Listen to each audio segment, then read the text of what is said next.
Ég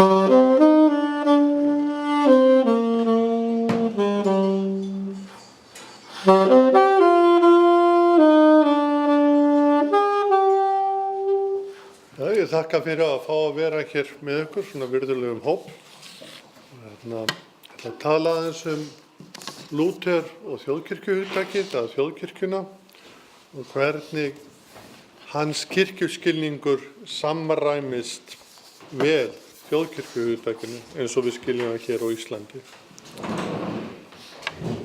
Hefst á lesturinn. Að fjalla Lúther og þjóðkirkjuhugtakið vekur ýmsar spurningar. Er það yfirleitt mögulegt þar sem hugtakið þjóðkirkja fyrst notað á síðari hluta 18. eða byrjun 19. aldar?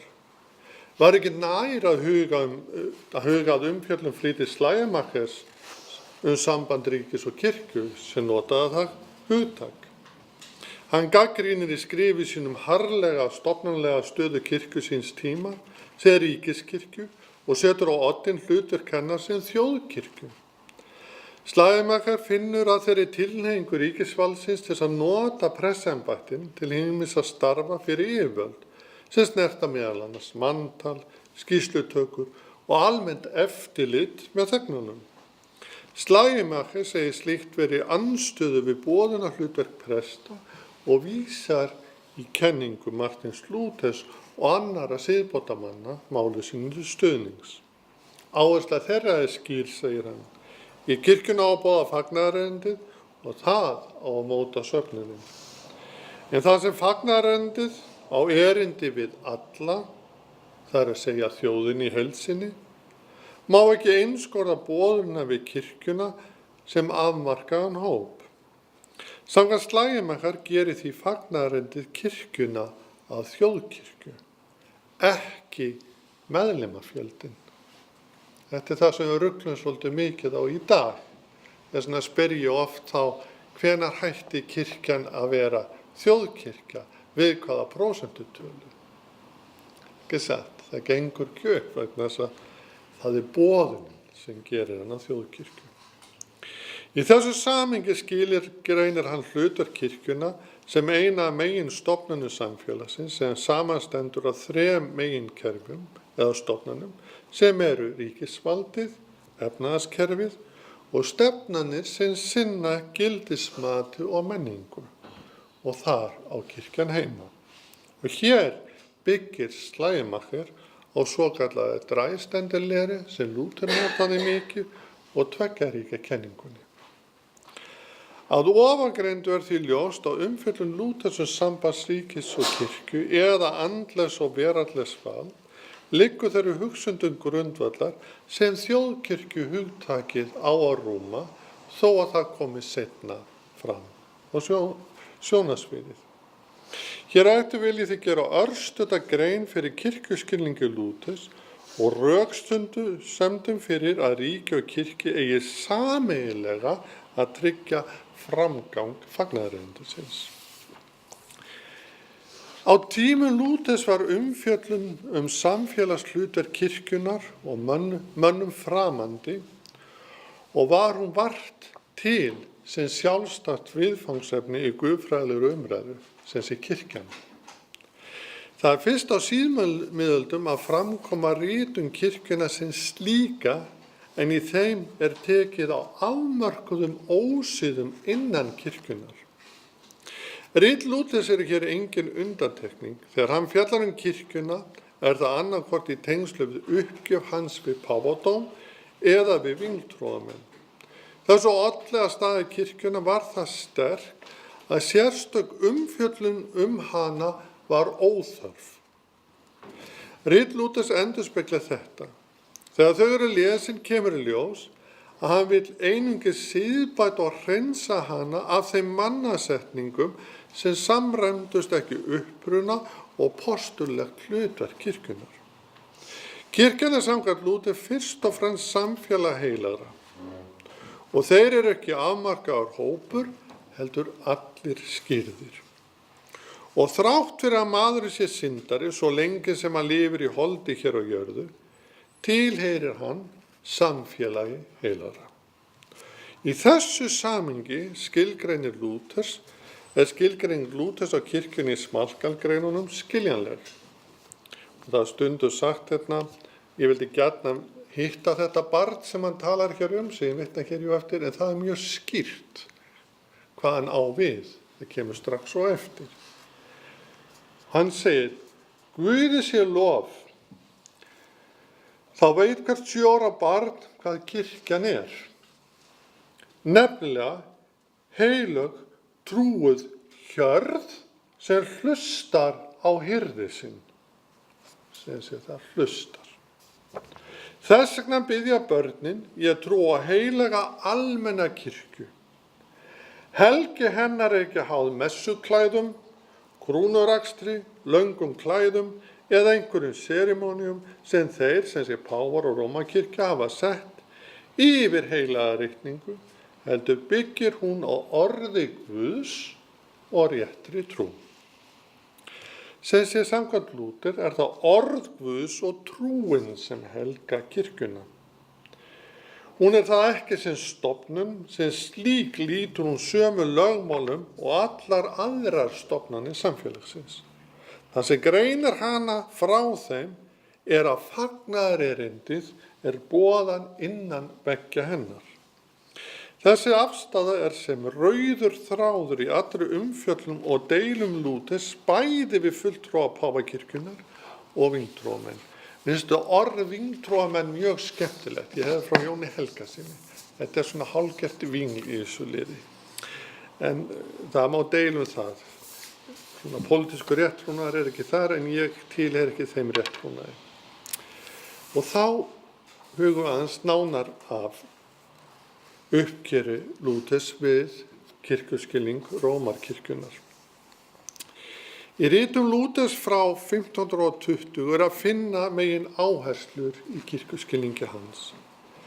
Kirkjan er fyrst og fremst, og hér kemur, söfnuður þeirra sem deila réttri trú, von og kærleika.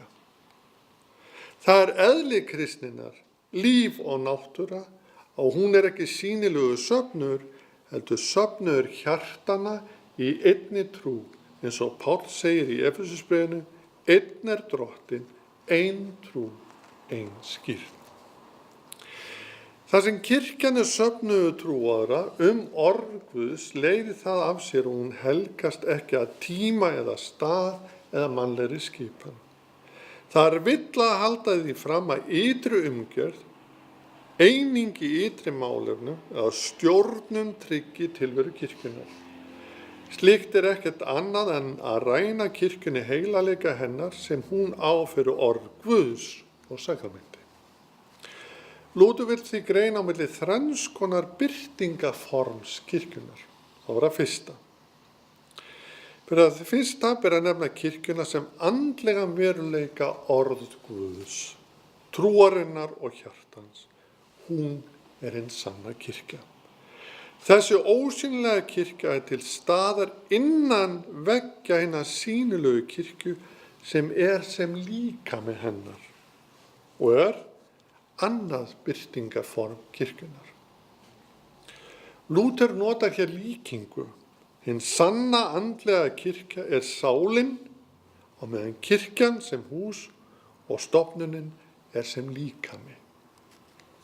Í þessu samhengi leggur Lúthers áherslu á almennan prestdóm eða að skírnin gerir alla kristna menn að sönnum prestum og kirkjuna að heilugu prestasamfélagi. Maðurinn þarfnast engra milligöngumanna, heldur við beinan aðgang að Guði fyrir Jesú Krist sem hann biður til og vitnar Höfuð kirkjunar er Kristur sem allt miðast við og lítur. Þrátt fyrir að hinn sanna kirkja sé ósýnileg, þá hefur hún sýnileg tákn og þarfnast ytra form til þess að dveljast í. Sjá, þetta leiðir ekki til einhverja prívatiseringu trúarinnar. Sýnileg tákn kirkjunar eru orð Guðs, það er að segja prédikunin og sakramentin, skírn, kvöldmáltíð og skriftir. Og nú dregur Lúther fram þriðja atriðið. Kirkjan stofnun sem þarf embættismenn sem tryggja helgihald og fræðslu í söfnunum. Hún verður að vera til staðar þar sem enginn ræktar trú sína einn og án safnaðar. Trúin nærist af því orði Guðs sem mætir manninum í boðinu og hann þarfnast samfélags það orð. Auk þess einstaklingurinn vegna skírnarinnar límur á líkama Krists. Skilji hann sig frá söfnunum fær hann ekki næringu og tapar hlutverki sínu. Þetta mjög mikilvægt í dag þar sem við alltaf að tala barnatrúna og ég með sína trú sem rækta fyrir sig, svo fer maður að tala við fólk trú þeirra og þetta á sérstaklega við á Íslandi, þar sem fólk getur varla orða sína trú. Við skilina eftir í umkomuleysi. Þess vegna söfnurinn heimili. Við hjálpum líka börnunum að tjá sig ekki. Við þurfum líka að læra að tjá okkur í trúnni og þá kirkjan eða söfnurinn þetta heimili. Þannig að við megum ekki gera okkur heimilislaus í trúnni. Í kirkjuskilningu Lúther stendur allt á fellu með boðun fagnaðarerindisins, veitingu sakramentana eða fyrirgefningunni og réttlætingu á trú. Þetta mælikvarðinn sem Lúther nota þegar hann gagnrýnir páfadóminn fyrir að setja kirkjuna að jöfnu við ytri umgjörð hennar, íburð og helgisiði. Þessi atriði skipta miklu máli í deilum Lúthers líka við vingtrúamenn og skulum huga þeim. Í riti sínu, den kristligen adel eða den kristna aðli, telur Lúther upp 3 múra sem Rómarkirkja hefur reist í kringum fagnaðarerindið. Sá fyrsti sú krafa að kirkjan sem andleg stofnun sé yfir veraldlegt vald sett. Í annar stað að engin annar en páfi hafi endalegt úrskurðavald túlkun ritningarinnar og í þriðja lagi að páfi einn geti kallað saman almennt kirkjuþing. Lúther teflir gegn þessu hinum almenna prestdómi og segir: Allir kristimenn eru sannarlega andlegra stéttar og engin munur á þeim. Því eins og Páll segir í fyrra Korintubréfi 12. kapitula eru allir einn líkami þó hver límur hafi sínu hlutverk að gegna. Við erum öll aðnjótandi sömu skírnar og fagnaðarerindis, við höfum sömu trú og erum eins kristnin, því einungis skírnin, fagnaðarerind og trúin gerir mannin andlegan og skapar kristin söfnuð. Sérhver kristinn maður því fyrir skírnina andlegra stéttar og innan kristninar einungis eina vígslu að ræða sem skírnin. Þetta hefur afgerandi afleiðingar fyrir kirkjuna og kirkjuskilningin. Áhersla á einstaklingin og söfnuðin eru sett í forgrunn. Í kjölfar siðbótarinnar koma aftur á móti fram hópar sem nota einmitt þessa kenningu en leggja áherslu á starf heilags anda án beinna tengsla við orð ritningarinnar. Samhliða því eru boð og bönn Biblíuna heimfar beint inn í aðstandu líðandi stundar án þess að teka sér tillit til hver sögulega skilyrt Biblían Það að segja, aðgreining á milli þess sem kallast lögmáls og fagnaðarerindis ekki virt. Sakramentun auk þess túlkuð sem verk en ekki náðargjöf. Skírn barna hafnað, hún álitið vera staðfesting á trú einstaklingsins og því krafan endurskírn sett fram. Samkvæmt Lúther einkennist þessi framsetning að verka réttlætingu. Í deilum við fulltrúa þessara stefna notar hann sömu röksemdafærslur og í deilum sínum við Róm. Þetta mjög merkilegt. Þess vegna finnst mér mjög merkilegt að menn koma úr svona vakningarhreyfingum, jafnvel prestar, að þegar þeir koma á eftirlaun þá gerast þeir katólskir. Það er vegna þess að það er eiginlega sama. Nei, ég er að tala um einstök tilfelli, ekki þig. En mér finnst þetta sko, það er eins og þarna liggi eitthvað í eðli þessa trúarskilnings. Það er svona autoritet sem þið þarfnast. Þið viti ekki hvað að gera við frelsi fagnaðarerindisins. Á meðan Páfakirkjan legði meginþungan á ytri umgjörð kirkjunnar og embættin, þá hafna vingtrúamenn öllu slíku. Áherslan og hinn sama, en með öfugum formerkjum. Í ritum gegn þeim fjallar Lúther því köllunina, prestsembættið og kirkjuna sem stofnun. Það er ekki merkilegt.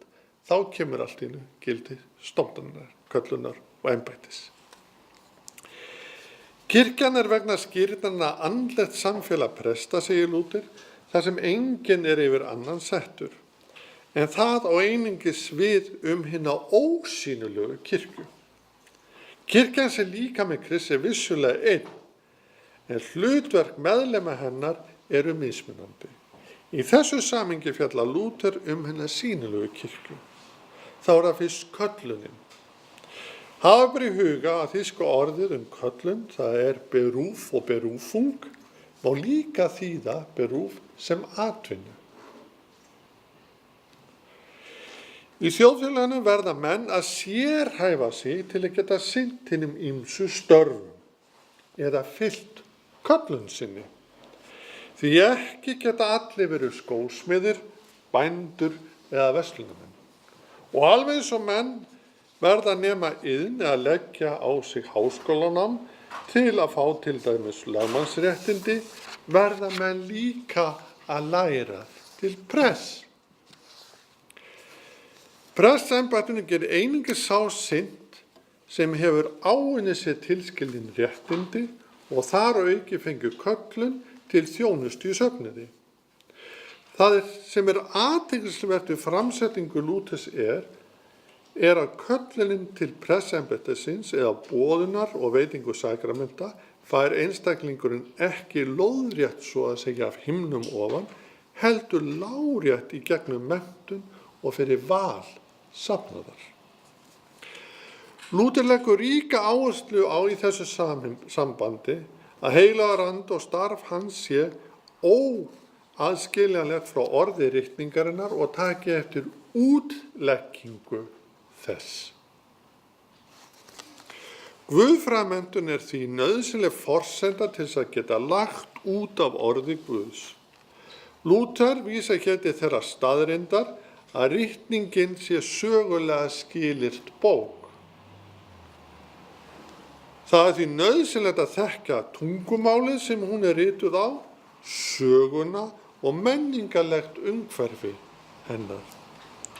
Auk þess sögu guðfræðinnar og færni til þess að greina að hvað er lögmál og hvað er fagnaðarerindi. Og mér þótti þetta mjög merkilegt þegar ég var að lesa, að meira þess að Kristur átti í erfiðleikum með að greina þarna á milli og gott dæmi það er bænans í grasagarðinu. Þannig að þetta er ekkert sem er auðvelt, þetta er alla ævina. Máli sínu til enn frekari stuðning segir Lúther að heilagur andi er andi friðar og skipulags. Söfnurinn þarfnast í bæði menntaða starfsmanna og reglulegs helgihalds fyrir boðun fagnaðarerindisins. Á ofangreindu ljóst að kirkjuskilningur Lúthers gerir kröfu almenna menntun safnaðarins og sérfræðilega þekkingar presta. Þeir eru því ekki helgitæknar, heldur fyrst og síðast ritskýrendur eða guðfræðingar sem eiga að miðla huggum fagnaðarerindisins inn í sína samtíð. Þessi áhersla knýr á að yfirvöld tryggi almenna menntun og þar með líka menntun presta. Auk þess að söfnurinn hafi fast aðsetur og öruggan rekstrargrundvöll. Þetta ytra umhverfi er forsenda þess að kirkjan geti með fagnaðarerindinu tryggt það gildismat samfélagið hvílir á.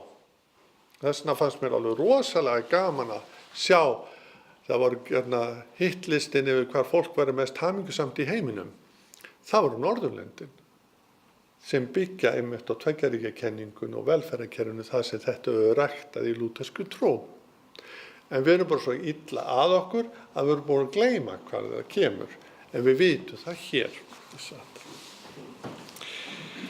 Í þessu samhengi erum við komin á hlutverki ríkisins í guðfræði hugsuns Lúthers. Ríkisvald eins og við þekkjum það í dag var í samtíð Lúthers nokkuð framandi. Þau smáríki sem Þýskaland samanstóð af á síðmöldum ekki hægt að líka við þjóðríki nú á tímum. Svo dæmi sem tekið höfðu þau ekki sjálfstæða utanríkisstefnu. Í innanríkismálum voru þau svið sem nú falla undir svið ríkisvaldsins að mestu í höndum kirkjunnar eins og heilbrigðis- og félagsmálin að ekki sé minnst á menntamálin. Stjórnmálin snerust í meira og minna samskipti furstanna við alþýðu og persónuleg tengsl skiptu hér miklu máli líka á milli þeirra. Og það var stundu talað Friðrik Vitra sem var kjörfyrsti hans Lúthers. Af hverju var hann svona vitur? Ég var alltaf að velta því fyrir mér. Hann var svo kurteis maður, hann kunni svo vel að umgangast fólk. Og þetta segir svolítið mikið stjórnarfari. Ef þið sjáu myndunum Lúther þar sem Peter Ustinov leikur hann meistarlega, þá skiljiði þessa visku vel. Starfsvið ríkisvaldsins afmarkaðist við dóms- og framkvæmdavald í innri málum furstadæmanna. Þegar Lúther fjallar ríkisvaldið eða samskipti ríkis og kirkju í riti sínum hann alla jafnan að bregðast við vissum atburðum eða afmörkuðum málefnum. Lúther setur því ekki fram heildstæða kenningu hlutverk ríkisins eða yfirvaldsins. En í ritum hans svo áherslan miðlæg að fagnaðarerindið móti ekki samfélagið milliliðalaust. Andlegt og veraldlegt vald verður að greina hér að. Verksvið fagnaðarerindisins að hugga hrelda samvisku mannsins og beinist það sem ég kalla stundum innri veruleika mannsins, hug og hjarta. Verkefni þess að ýta ásökunum lögmálsins út úr hjarta og huga mannsins. Það heilagur andi kann bara eitt orð sem kallað í útlegg og það stöðu segir Lúther sem Jesú Kristur, en djöfullinn kann bara líka eitt orð sem enn og hann staðsetur það í samvisku mannsins. Og þegar við gerum eitthvað þá erum við að tala hvað við gerum og þá kemur djöfullinn alltaf enn, og þá byrjar hann að kynda undir samviskubitið. Og þá segir Lúther á einum stað, þetta alveg rétt hjá þér, ég átt að gera þetta betur, ég átt að undirbúa mig betur fyrir þetta kvöld og svo framvegis. En þá segir við bara með, það sem Lúther segir, þá ávarpar maður djöfulinn og segir, farðu nú að tala við lögfræðing minn, Jesú Krist, hann sér þessi lögfræðing. Sem sé að ýta ásökunum út úr samviskunni. Og binda það við sitt eiginlega verksvið sem ytri veruleiki mannsins. Í huga og hjarta mannsins það trúin og traustið til orð Guðs sem allt stendur og fellur með, en í ytri veruleika það þjónustan við náungan. Og þessa aðgreiningu segir Lúther, og ég með svolítið svona langt sítat hér. Guð hefur stofnsett tvenns konar ríki meðal manna. Annað andlegt í orðinu og án sverðs, en með orðinu menn gerðir trúaðir og réttlætir til þess að þeir öðlist eilíft líf fyrir þá réttlætingu. Þetta réttlæti veitir Guð fyrir orðið sem hann hefur falið predikaránum. Og takið eftir, án sverðs. Þetta ætti að lesa hjá Reykjavíkurborg. Það ekki til innræting. Við getum bara frætt orðið. Sá sem frelsar mannin heilagur andi. Við náum bara að eyra mannsins, leiðin frá eyranir í hjarta og heila, það sé Guð Við erum sem sé ekki kölluð til þess að frelsa fólk, heldur til þess að fræða fólk. Mikið vildi að sumir myndi átt að sjá þessu.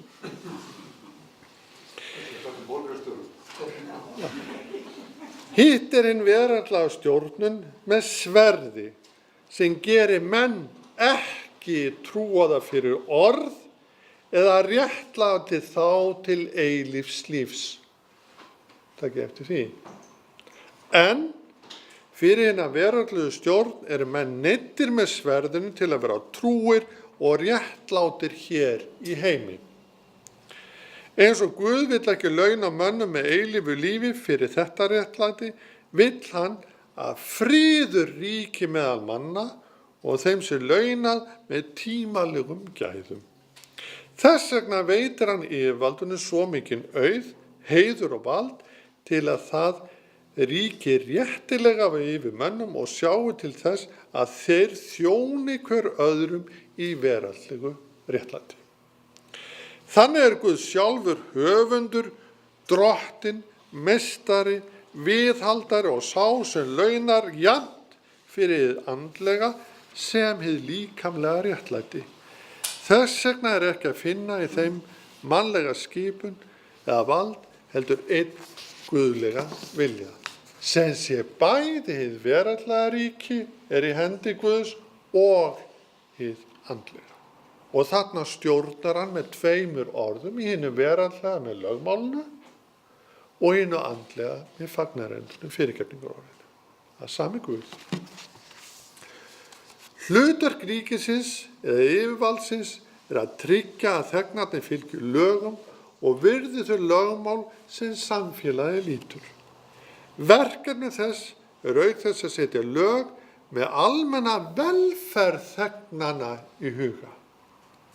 Og þetta svo merkilegt að hann notar fjórðabóðarann Lúther, heiðarskald föðun og móður, og færi það yfir á fustan sem á að bera ábyrgð á þegnunum eins og það væru börn hans. Kannastu við, það ekki neitt barnaskapið þarna, við viljum á börnum okkar vegni vel. Þess vegna reynum við að koma þeim að heiman þannig að ekki séum sér sjálf ekki sagt. Það ekki, þannig að fustin á líka að gera það. Já, það við glemum. Afgerandi að yfirvaldi sinni þessu hlutverki en ekki endilega stjórnarfyrirkomulagið, sem sé það ekki bara eitt vist stjórnarfyrirkomulagið sem leysi þetta heldur, að hann gerir það. Það sé að ríkisvaldið skikkan skaparans, en útfærsla hvernig ríki útfæri þetta háð sögulegum margbreytileika. Þessna ekkert ógurlegt að Lúther leiti til furstana þegar hann vill breyta það nýjasta kerfi sem hann leitar til. Schleiermacher leitar í lýðræðið og við gerum það líka. Þannig að það ekki eitthvað eitt stjórnarfyrirkomulag ekki höggið í stein og himnum. Það að tryggja frið, réttlæti. Það það sem það að gera. Kristnimenn eiga að virða ríki sem stofnun sem sett af Guði, sem vörn gegn þeirri ilsku og óréttlæti sem fylgir hinum fallna heimi. Við búum í föllnum heimi.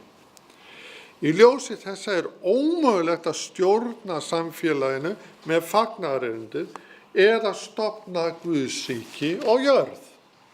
Og þetta svo innprentað í okkur að við byggjum á hverjum einasta degi tilkomið þitt ríki, sem sé Guð á að koma með það, ekki við.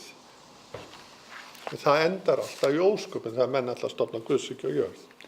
Og Lúther segir, og mér finnst var gaman að margur pólitískur réttrúnar myndi taka þetta til sín.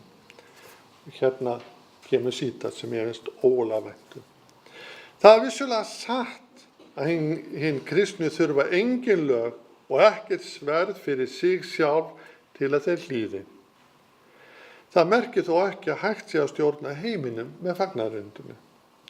Því hinni illu alltaf fleiri en hinni trúuðu.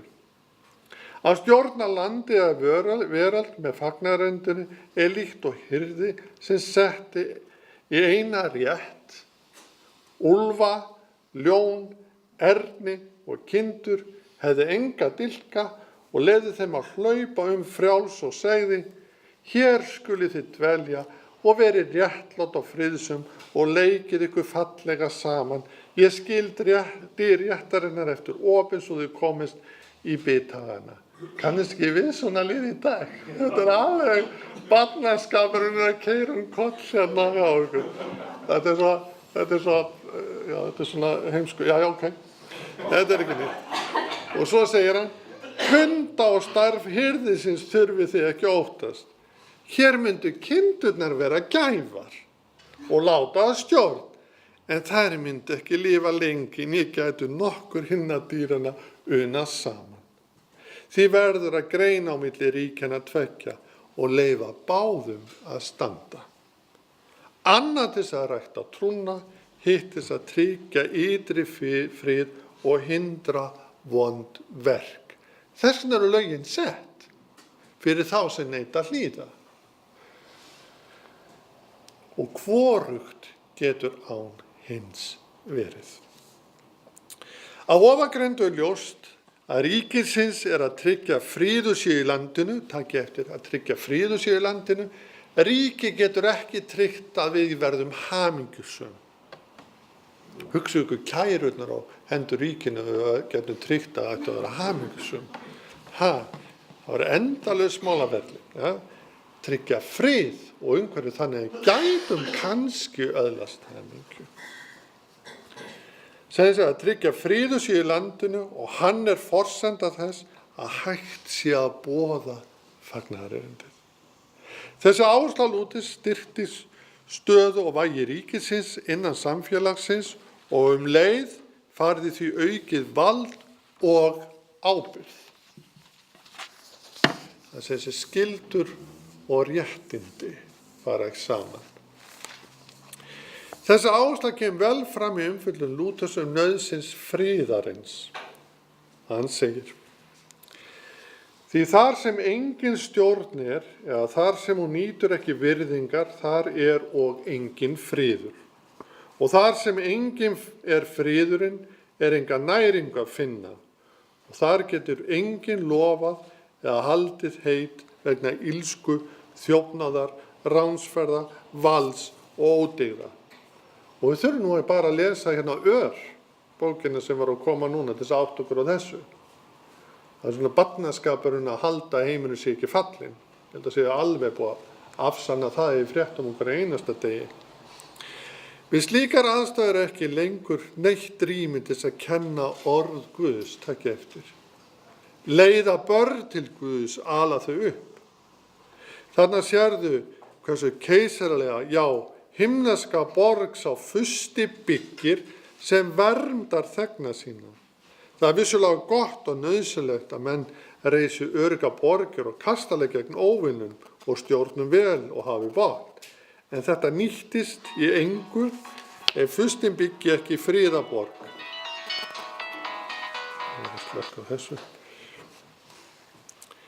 Það er, hann þrái friðinn og lifi í friði við sína þjóð og þegna.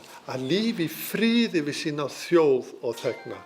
Erdogan ætti að lesa þetta. Lúther þreytist ekki á lofa friðinn og til að hann heldist ber að greina á milli sviða þess andlega og þess veraldlega. Kirkjunnar er ekki að stjórna samfélaginu og ríkið hefur ekki vald yfir samvisku þegna sinna. Sjáðu hvað að vilja koma, hann fer inn í innirvinnu, það hefur það ekki. Lúther tengir því saman tveggjaríkjakenninguna og sköpunarguðfræðina og heldur því fram að fyrirnefnda kynningi liggi til grundvallar hvarvetna í heiminu, jafnvel þótt menn greini það ekki.